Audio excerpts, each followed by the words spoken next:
नमस्कार. श्री स्वामी समर्थ सर्वांना. पहा, स्वामी पुण्यतिथीनिमित्त आपण सर्वजण गुरुचरित्र पारायण करत असाल.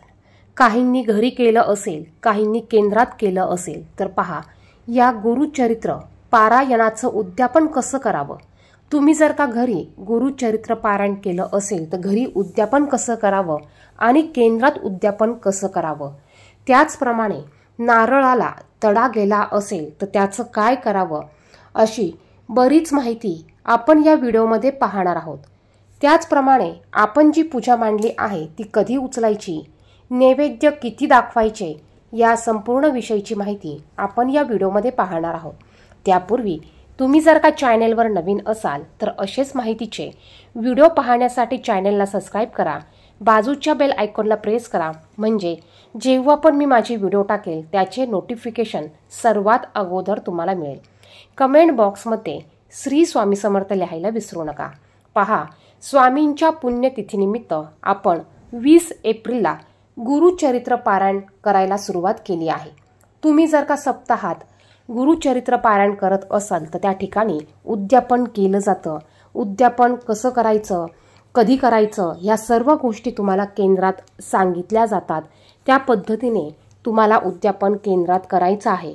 जरी उद्यापन आपण केंद्रात करत असाल तरी देखील आपल्याला काही गोष्टी घरी करायच्या आहेत. त्या कोणत्या हे व्हिडिओच्या शेवटी आपण पाहणार आहोत. आता ज्यांनी हे पारायण घरी केलं आहे त्यांनी उद्यापन कसं करायचं. तुम्ही जर का 20 एप्रिलला गुरुचरित्र पारायण करायला सुरुवात केली असेल तर याची सांगता आपल्याला स्वामी पुण्यतिथीच्या दिवशी म्हणजेच 26 एप्रिलला करायचं आहे. या दिवशी शनिवार आलेला आहे. या दिवशी आपल्याला सकाळी लवकर उठायचं आहे. उद्यापनाच्या दिवशी आपल्याला थोडं लवकर उठायचं आहे, कारण या दिवशी आपल्याला आपलं वाचन देखील करायचं असतं, देवपूजा देखील करायची असते. स्वामी पुण्यतिथी असल्यामुळे तुमच्याकडे जर का स्वामींची मूर्ती असेल तर त्यावर तुम्हाला अभिषेक देखील घालायचा आहे. त्याचप्रमाणे आपल्याला उद्यापन देखील करायचं असतो, स्वयंपाक देखील करायचा असतो. आणि हे सर्व आपल्याला शक्य झाल्यास आपण सकाळी 10:30च्या नैवेद्य आरतीला करायचं आहे. ज्यांना सकाळी 10:30 वाजता करणं शक्य नाही त्यांनी दुपारी 12 वाजेपर्यंत तुमच्या ह्या सर्व गोष्टी उरकून नैवेद्य दाखवून तुम्हाला आरती करायची आहे. बघा, या दिवशी सकाळी लवकर उठायचं आहे. स्वामींची पुण्यतिथी असल्यामुळे तुमच्याकडे जर का स्वामींची मूर्ती असेल तर मूर्तीवर तुम्हाला या दिवशी आवर्जून अभिषेक घालायचा आहे. तुम्ही जर का केंद्रात पारायण करत असाल तरी देखील आपल्या घरात स्वामी आहेत हे विसरायचं नाही. त्यामुळे या दिवशी लवकर उठायचं आहे. आपली देवपूजा करून घ्यायची, उंबरठ्यावर हळदीचं लेपन करून घ्यायचं, घराच्या बाहेरचा परिसर स्वच्छ करून सुंदर अशी रांगोळी काढायची. आपल्याला देवपूजा देखील करायची आहे आणि स्वामींच्या मूर्तीवर पाण्याने अभिषेक करून काही सेवा करून मगच आपल्याला केंद्रामध्ये गुरुचरित्र पारायण वाचनाला जायचं आहे. तुम्ही जर का घरी करत असाल, पारायण घरी करत असाल तरी देखील तुम्हाला सकाळी देवपूजा झाल्यावर स्वामींच्या मूर्तीवर तुम्हाला पाण्याने अभिषेक करत काही सेवा करायच्या आहे. फोटो असेल तर फोटो स्वच्छ पुसून घ्यायचा. फोटोला, मूर्तीला हिना अत्तर लावायचा आहे. झेंडूची फुलं, सोनचाफ्याची फुलं या दिवशी आवर्जून आपल्या स्वामींना अर्पण करायचे आहेत. तर बघा, या सर्व गोष्टी करून आपल्याला आपलं गुरुचरित्राचं या दिवशी असलेले अध्याय पूर्ण वाचन करून घ्यायचे आहे. त्यानंतर आपल्याला स्वयंपाक करायचा आहे. स्वयंपाक तुम्ही वरण, भात, भाजी, चपाती या पद्धतीने करू शकतात किंवा पूर्णावरणाचा स्वयंपाक तुम्ही करू शकतात. तुम्ही वरण भात करा किंवा पूर्णावरणाचा स्वयंपाक करा तरी देखील तुम्हाला या दिवशी घेवड्याची भाजी ही करायची असते. घेवड्याची भाजी ही दत्तगुरूंना अतिशय प्रिय असल्यामुळे गुरुचरित्राचं उद्यापन करताना आपल्याला न विसरता न चुकता घेवड्याची भाजी करायची असते.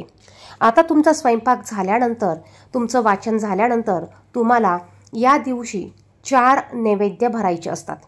एक नैवेद्य दत्तगुरूंसाठी, दुसरा नैवेद्य स्वामींसाठी, तिसरा नैवेद्य आपल्या कुलदेवीसाठी आणि चौथा नैवेद्य आपल्याला गुरुचरित्र ग्रंथासाठी ठेवायचा असतो.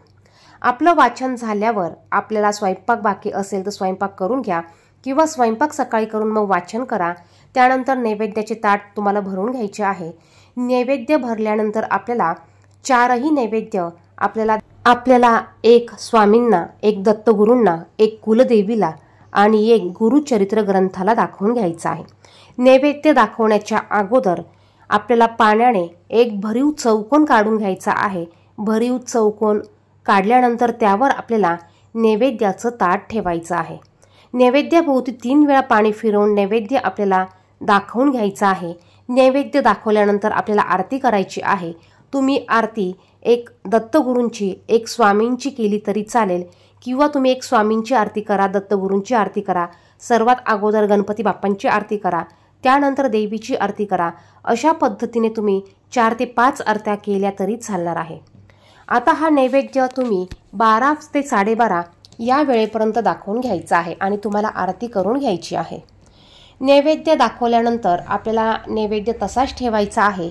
थोड्या वेळ आपल्याला तिथे जायचं नाही. 30 ते 35 मिनिटं नैवेद्य आपल्याला तसाच ठेवायचा आहे. त्यानंतर हा नैवेद्य आपण झाकून ठेवायचा आहे. नैवेद्य दाखवल्यानंतर तो लगेच उघडायचा नाही किंवा त्या ठिकाणी आपल्याला थांबायचं नाही, कारण या दिवशी साक्षात दत्त महाराज नैवेद्य ग्रहण करण्यासाठी आपल्या घरात येत असतात. त्यामुळे आपल्याला तिथे थांबायचं नाही. आपण जरा बाजूला दुसऱ्या रूममध्ये जाऊन बसायचं आहे. यानंतर बघा, आता जे नैवेद्य आपण दाखवले आहे हे नैवेद्य आपण घरातल्या व्यक्तींनीच खायचे आहेत. जो ग्रंथाला नैवेद्य दाखवला आहे तो नैवेद्य ज्याने पारायण केलं आहे त्याने स्वतः खायचा. बाकीचे नैवेद्य घरातील इतर व्यक्तींनी खाल्ले तरी चालेल. आता उद्यापन करताना आपल्याला एक ब्राह्मणाची जोडी जेवायला बोलवायची असते. तुम्हाला शक्य असल्यास तुम्ही एक ब्राह्मणाची जोडी जेवायला बोलवा. ब्राह्मणाची जोडी नसेल, तुम्हाला इतर जोडी बोलवायची असेल तर तुम्ही इतर जोडीला देखील जेवायला बोलवू शकतात. त्यानंतर तुम्हाला शिदा काढून ठेवायचा आहे. आता हा शिदा ज्यावेळेस आपण नैवेद्य दाखवतो त्याच वेळेस आपल्याला एका ताटामध्ये बाजूला शिदा काढून ठेवायचा आहे आणि या शिद्याची देखील आपल्याला पूजा करून घ्यायची आहे. जर का तुम्हाला ब्राह्मणाची जोडी घरी जेवायला भेटली नाही तर तुम्ही हा शिदा बाजूला काढून ठेवायचा. हा कोरडा शिदा असतो आणि हा शिदा आपल्याला नंतर एखाद्या ब्राह्मणाच्या घरी जाऊन देऊन यायचा आहे. बघा, यामध्ये तुम्हाला सर्व प्रकारच्या डाळी, साळी, गहू, तांदूळ अशा पद्धतीचा गूळ, तेलाचा पुडा, तुपाचा पुडा या पद्धतीचा शिधा आपल्याला काढायचा आहे. एक कुटुंब जेवण करल एवढा शिधा आपल्याला घ्यायचा आहे आणि तो एखाद्या ब्राह्मणाच्या घरी जाऊन द्यायचा आहे. जर का ब्राह्मण तुम्हाला माहिती नसेल किंवा तुमच्याकडे ब्राह्मण शिधा घेत नसेल तर तुम्ही हा शिधा एखाद्या मंदिरात जाऊन किंवा स्वामींच्या मंदिरात जाऊन, दत्त महाराजांच्या मंदिरात जाऊन ठेवून यायचा आहे. परंतु या दिवशी आपल्याला शिधा हा नक्की काढायचा आहे. त्यानंतर बघा आपण जी पूजा मांडणी केलेली आहे ही पूजा मांडणी त्या दिवशी संपूर्ण दिवसभर तशीच ठेवायची. आपण ज्यावेळेस नैवेद्य दाखवतो त्यावेळेस आपल्याला ग्रंथ हा थोडा हलवायचा आहे, म्हणजे आपलं उद्यापन झालं. ग्रंथ जागीच थोडासा हलवायचा आहे. त्यानंतर संपूर्ण दिवसभर पूजा तशीच ठेवायची. ही पूजा दुसऱ्या दिवशी सकाळी काढायची आहे. पूजा कशी काढायची हे आपण पाहणार आहोत, परंतु व्हिडिओ खूप मोठा होईल, यासाठी दुसरा व्हिडिओ तुम्ही नक्की पहा. तर पहा, आता जे केंद्रात पारायण करत आहे त्यांनी काय करायचं. तुम्ही केंद्रात जाऊन तुमच्या पारायणाचं उद्यापन करायचं आहे.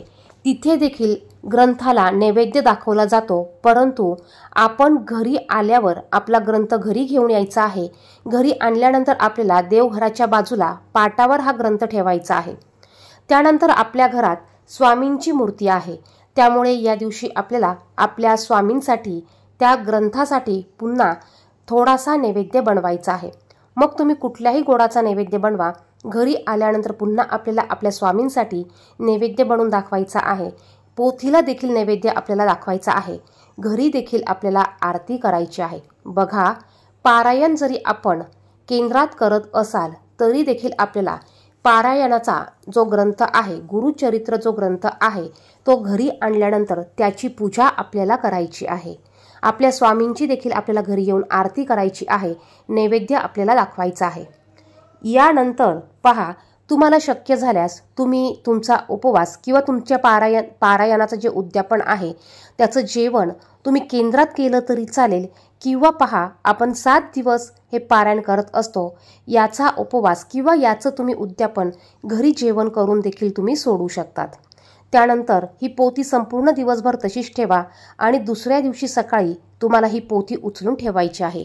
पोथी उचलून ठेवताना ती अशा ठिकाणी ठेवा ज्या ठिकाणी कोणाचाही हात लागणार नाही, ज्या ठिकाणी पावित्र्य राखलं जात असेल, ज्या ठिकाणी मासिक धर्मात प्रवेश केला जात नाही, अशा ठिकाणी आपल्याला ही पोथी ठेवायची आहे। तर पहा, या व्हिडिओमध्ये उद्यापन कसं करायचं, कधी करायचं याविषयीची संपूर्ण माहिती मी तुम्हाला सांगितलेली आहे। त्यानंतर आपण उद्यापन केल्यानंतर साहित्याचं काय करावं याविषयीचा व्हिडिओ लवकरच येईल, तो व्हिडिओ तुम्ही पाहू शकतात। त्याचप्रमाणे तुम्ही कलशावर ठेवलेल्या नारळाला किंवा तुम्ही पूजेमध्ये ठेवलेल्या नारळाला तडा गेला असेल तर तो नारळ तुम्हाला उद्यापन झाल्यावर पाण्यामध्ये विसर्जित करून द्यायचा आहे। जर का तुम्ही कलशावर नारळ ठेवलेला असेल, तो नारळ चांगला असेल तर तुम्ही त्याचा प्रसाद करून खाऊ शकतात। कलशातील पाणी तुम्ही तुळस सोडून इतर कोणत्याही झाडात टाकायचं आहे। त्याच्या अगोदर हे पवित्र जल, पवित्र पाणी, एखादं फूल किंवा आंब्याचं पान घेऊन आपल्या घरात सर्वत्र आपल्याला शिंपडायचं आहे। बघा, यामुळे आपल्या घरातील वास्तुदोष कमी होतात, वास्तुदोष हे निघून जात असतात। आता पारायण करताना बऱ्याच जणांना झोप येते किंवा वाचावं वाटत नाही किंवा विचित्र भास होतात, चक्कर येते, गरगरल्या वाणी होतं, अशा गोष्टी ह्या आपल्यातील दोष असल्यामुळे होत असतात। आपल्यातील दोष हे बाहेर निघत असतात, त्यामुळे या प्रकारचा त्रास आपल्याला होत असतो। हा त्रास होत असेल तरी देखील आपल्याला गुरुचरित्र पारायण करायचं आहे। घरात गोमतीर सारखं शिंपडायचं, स्वतःच्या अंगावर देखील आपल्याला गोमतीर शिंपडायचं आहे। तुम्हाला जर का झोप येत असेल तर तुम्हाला कपाळाला भस्म, पांढरा भस्म लावायचा आहे, विभूती लावायची आहे। भस्म नसेल तर आपल्याकडे जो अंगारा आहे, जी विभूती आहे ती विभूती तुम्हाला लावायची आहे। याने तुम्हाला झोप येणार नाही, जांभळी येणार नाही। त्याचप्रमाणे गोमतीर सारखं शिंपडायचं आहे, याने देखील आपल्याला झोप येत नाही, आपल्यात असलेले दोष कमी होतात आणि आपलं पारायण हे छान होतं। तर या पद्धतीने आपल्याला उद्यापन करायचं आहे। या व्यतिरिक्त जर का तुमचे काही प्रश्न असतील तर कमेंट बॉक्समध्ये नक्कीच विचारू शकतात। धन्यवाद।